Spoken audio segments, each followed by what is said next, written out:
911. Yes, I need a police and ambulance out to... My husband's been shot. Who shot him, ma'am? I did.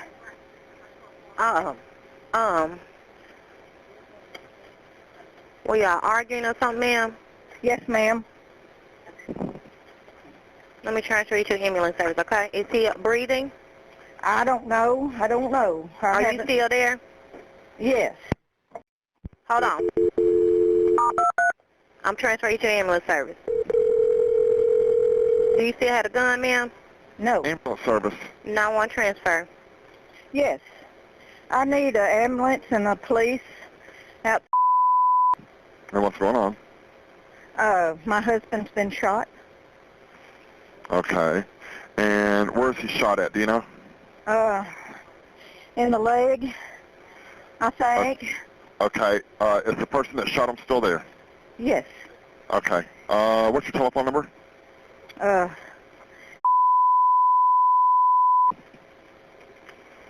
right, Mecca. I got him on the way. All right, let us know when scene's secure. All right. Thank you. What is going on, social media world at large? It is I, Lamont at large. Today we are in Whitehall, Arkansas. Standing by this little old highway right here. Today we're going to talk about a murder that occurred July 28th of 2018. A wife shot and killed her husband because of his porn addiction. Let's get right into it. Now, there's a couple things that I do not know about. Love and marriage. If you ask me anything about those two subjects, I'm not going to be able to help you. But I do know the subject of compatibility. And in this case, I'm guessing there wasn't much, and if there wasn't a beginning, surely there was none in the end. So Patricia Hill, 69 years of age at the time, was a nurse. She's been doing that job for about 50 years. Frank Hill, her husband, 65. I'm not sure what he did for a living. I really couldn't find much information about him, but I do know they were married for about 17 years. That was Patricia's second marriage. Now, when they first got married, even before they got married, Patricia knew a little something about Frank that she didn't like. And that was the fact that he liked to watch pornographic movies, right? And she caught him several times watching adult movies. Now, you know, Patricia is a God-fearing woman, right? Not only is she a nurse, she also teaches Sunday school. She's a very devout Christian woman. And pornographic movies, in her opinion, are probably very ungodly as a sin. And before they even got married, she said, listen, you're gonna have to rein in that old porn addiction of yours, because, you know, it's interfering with my Christian values. Not only that, but also I have grandchildren, right? And I don't want them knowing some man who likes porn, who likes a little bit too much porn. I think these dogs here would agree. I know you guys agree. I know. I agree too. I know you want to play, but I really must get on with my video. I'll come back for you. I know. So, you know, Frank told her, he said, okay, listen, we'll get married and I'll stop watching porn, right? And so they got married, and not soon after they got married, then, you know, she caught him with the porn. Several times throughout the 17-year marriage, he would have video cassette tapes hidden all around the house, pornographic movies, so forth and so on. Now, you know, 17 years of this, you're living with a Christian woman. Your wife is a, you know, Bible-thumping Christian woman, and you love the porn. And how I said earlier about compatibility, some people's sex drives are higher than others. So you should always be careful about who you decide to want to spend the rest of your life with, because people get older, sex drives change, and then you have instances such as this.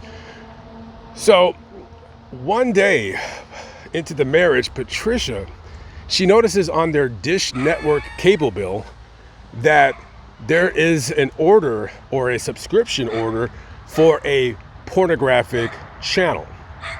Now, she tells Frank, what the hell is this, right? What the hell is this?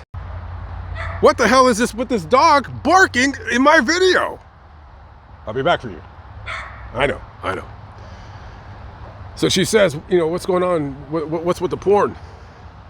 And he's like, well, listen. Yeah, whatever. Whatever his excuse was. And she said, that's it. I had it. We're getting a divorce. I'm divorcing you. And she filed the paperwork. She wasn't playing around. That was it. She was done with this guy's nonsense, right? This guy would kick back in his filthy man cave. It was basically just a shed. He would drink old Milwaukee's worst, chain smoke cigarettes, and watch porn. As you can see in these pictures, it was quite a dilapidated man cave, all those cigarettes. And he liked porn, and as you can see on the two TVs, he had that old style TV, right? Because some guys, I don't know if you guys know this, but VHS is coming back, and he's a multitask capable guy, right? So he could watch porn on one TV and college football on the other, right? So Frank begs her. He says, oh, looks like somebody got loose. Are you following? Oh no, that's a different dog. Hey there. Here. We'll pause this. I spoke to him for about maybe 15 minutes. He was telling me about the neighborhood. It was funny. He was telling me about all of the neighbors and what they did, except the neighbor that we're going to go visit right now. So back to the story. So he's just going to go over there and blow off some leaves for his neighbor. I think he lives somewhere down there. Getting back to the story. The porn. Yes, the evil, dreaded porn. By the way, I told this guy that I was interested in buying that home right there, and I'm just doing a video for my wife, the wife that I do not have. Getting back to the porn story. So she's, fed up. She wanted to file for divorce, but, he's begging her back, baby, please, baby, please, no more porn. I swear to God, no more porn, right? And she says, okay. And then 2 months after that, she sees another $30 charge for a porn subscription on the Dish Network bill.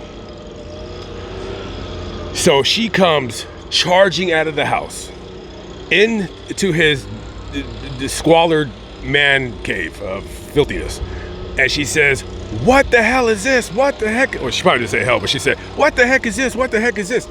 And and when she comes in, he's watching porn. And then he quickly turns it off.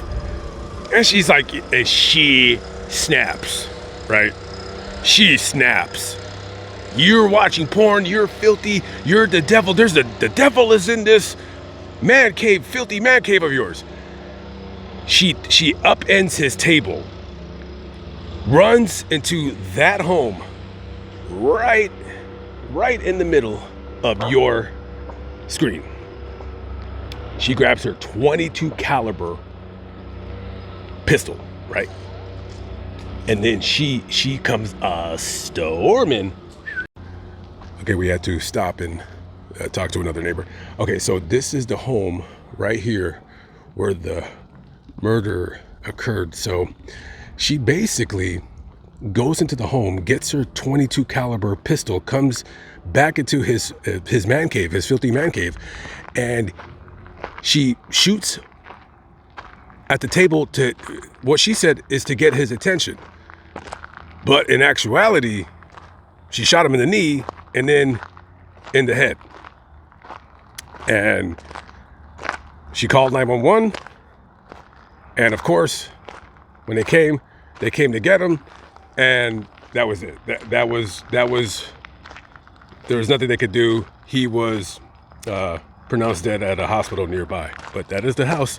And as you can see on the drone shot, the filthy shed is no longer there, and this neighbor right here really needs to clean his pool.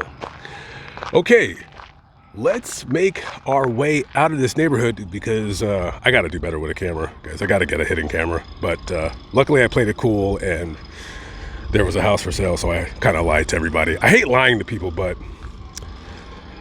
you know, sometimes you got to do what you got to do. So let's make our way out of this neighborhood, and I'll finish up the story in another location. Should I feel bad about lying to these people about me wanting to buy this home right over here? It's a lovely home. I mean, you know, I told them that I was a truck driver. That's my fake job. Anytime when somebody stops me when I'm in areas or neighborhoods such as this, my fake job is I'm a truck driver, and then my wife, she's a computer systems analyst for the government. We really can't talk about her job. So they really like that. They like to hear that my fake wife is a nerd and I drive a truck because they'll never see me. The best neighbors you could ever have are ones that you never, ever see. So anyways, going back. So Patricia is arrested and charged with first-degree murder of her husband, Frank. You guys again? Well, the treats are in my van, okay? We'll get back to you, okay? Maybe I'll fly the drone over so you can play with it. So they arrest her and they charge her with first-degree murder. Now, she is facing life in prison. Now, let's do a quick recap. Patricia Hill, Christian woman, God-fearing woman, shot and killed her husband in a heat of passion. Probably not the right words for that, but just in the heat of the moment, right? And she's never been arrested. She has absolutely no record of anything. She's led an exponential life. And now she's being charged with first-degree murder. And she would eventually take the stand. And basically, her defense attorney, he is trying to, mainly get her off, but probably not going to happen. But basically, he's having her come on the stand, and then he's also bringing on court psychologists, right? And they're saying that basically this woman had a dissociative episode, however brief it might have been, where she just basically went bonkers, and just shot her husband. And she said on the witness stand, I didn't mean to kill him. I wanted to shoot at the ground to get his attention. But she accidentally shot him in the knee and in the head. So, you know. Well, the jury in the trial is watching this woman crying on the stand. I mean, you know, she's not a murderer. Well, she is now, but yeah, it was an accident. You know, what do you, and it, you know, Arkansas don't play when it comes to like criminal matters. They do not play. So what are you supposed to do with this woman who, I mean, she looks like she could be any person's mom. You know, like, what are you gonna do with this old gray-haired lady? Been a nurse all her life, going to church. Well, so the prosecutor is going for first-degree murder. They want her to do life in prison, which, you know, I don't know. I'm not a prosecutor, but they want her to do life. Now, before the trial ends, some kind of technicality happens between the prosecutor and the defense attorney not getting certain kind of evidence from a psychologist. Not exactly sure what that means, but the jury did not obtain a key piece of evidence from the defense. So the lawyer he's basically now he's going for a mistrial. He wants a mistrial declared, and I'm sure the prosecutor doesn't really want to go over that again, the whole trial thing. And honestly, by now this woman's 70 years old. Listen, I know prosecutors, to me, they're really weird people, because you have to pretend that you're angry at somebody for committing a crime that you truly don't really care about, unless it's a particular heinous crime, right? You got a lot of these prosecutors who are like, oh, this guy's, he's that, he's a scum. He's like, what? Speeding tickets. I mean, really, you gotta pretend to be mad over certain crimes that are just kind of ridiculous. Now, egregious as it might have been that she shot her husband, you don't have a criminal record. I mean, they're bringing character witnesses that are testifying to her character, her moral character. So instead of declaring a mistrial, what the defense and the prosecution settle on is second-degree murder. We'll go for second-degree murder, and then we'll take it from there. So she would eventually be found guilty of second-degree murder, and she's sentenced to 16 years in prison. Now, again, Arkansas, they don't play, very tough prison state. So she goes, so 2019, the trial ends, she's found guilty of second-degree murder, and she gets 16 years in prison. Now, you're 70 years old now, you would think that's a life sentence, right? I mean, unless she could live to be 82, 83 and get parole, right? So she gets to 16 years, and I said, okay, let's see what prison she's at. If I'm close by, I'll stop and record the prison. So I go on the Arkansas Department of Corrections website, and I put in her name, and it doesn't pop up. Now, usually it doesn't pop up because they're not incarcerated in prison. But she just got 16 years. So I'm like, it can't possibly have been that she got sentenced to 16 years in 2019, with the credit for the time that she had already served while sitting in jail, or whatever time that was, because I don't know if she bailed out of the case or not. I think she probably did. So I'm thinking she could not have possibly got out in 4 years. Well, she did. She did get out, and she got paroled in 2022. So Patricia is free. She, as a matter of fact, she might live in that house. And listen, I don't know what to feel about that, because she did kill somebody. But, I mean, come on, listen. I read some cases of people going to prison for crimes they commit, and all I gotta say is, what the hell is the purpose of holding somebody like her in prison? Well, what is she gonna go and kill somebody else? I know that we have a justice system, and everybody, no matter what your age or your race is and all that, or your sex, or your gender, that punishment is punishment. But you also gotta think, what benefit is it to society by having this woman incarcerated in prison? What is the chances that she's gonna offend again? It's virtually zero, unless she remarries and this guy just kind of has a hankering for some spankering. What I don't understand, by the way, Frank Hill, he does not have a grave. He was cremated. Not a lot of information about this guy, but then again, I didn't do a deep dive. Here, I got a couple questions I want to ask you guys and myself. I'm just throwing some stuff out there. So if this guy, right, listen, I feel bad for the guy. He didn't deserve to die. Terrible what happened to him.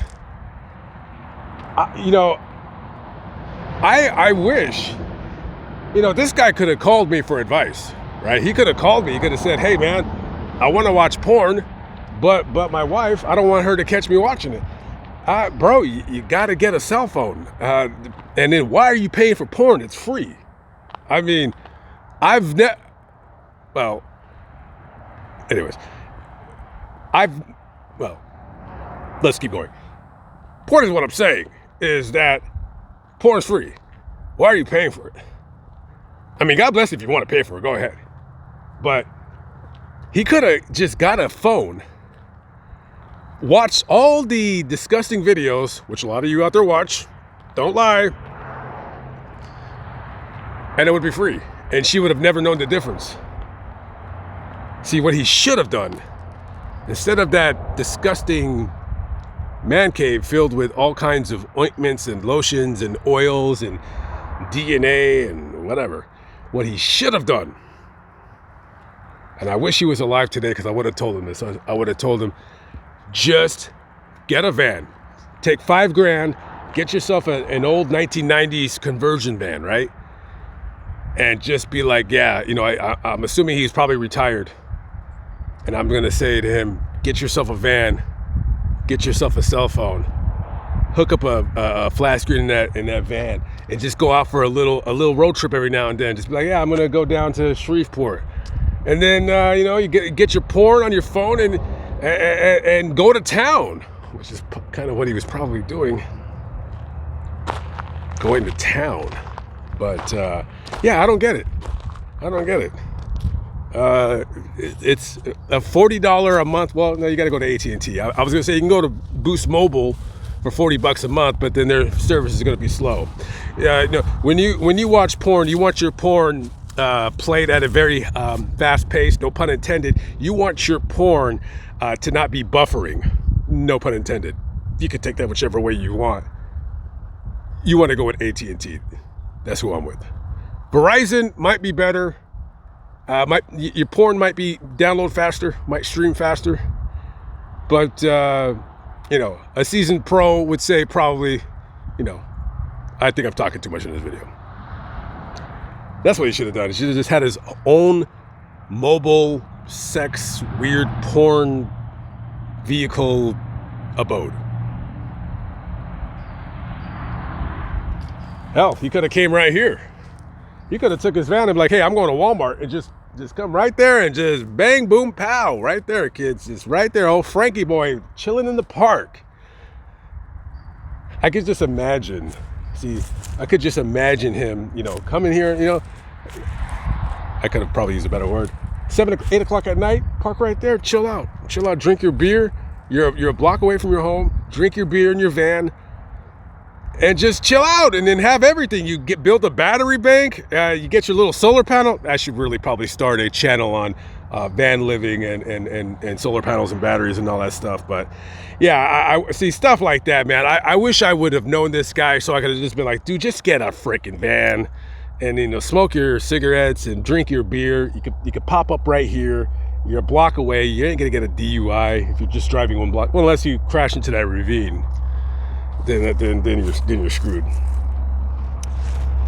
Well, guys, I've been blabbering on way too long now. So tell me what you think. Do you think that she should, that it was right to let her out after only doing 3 years in prison?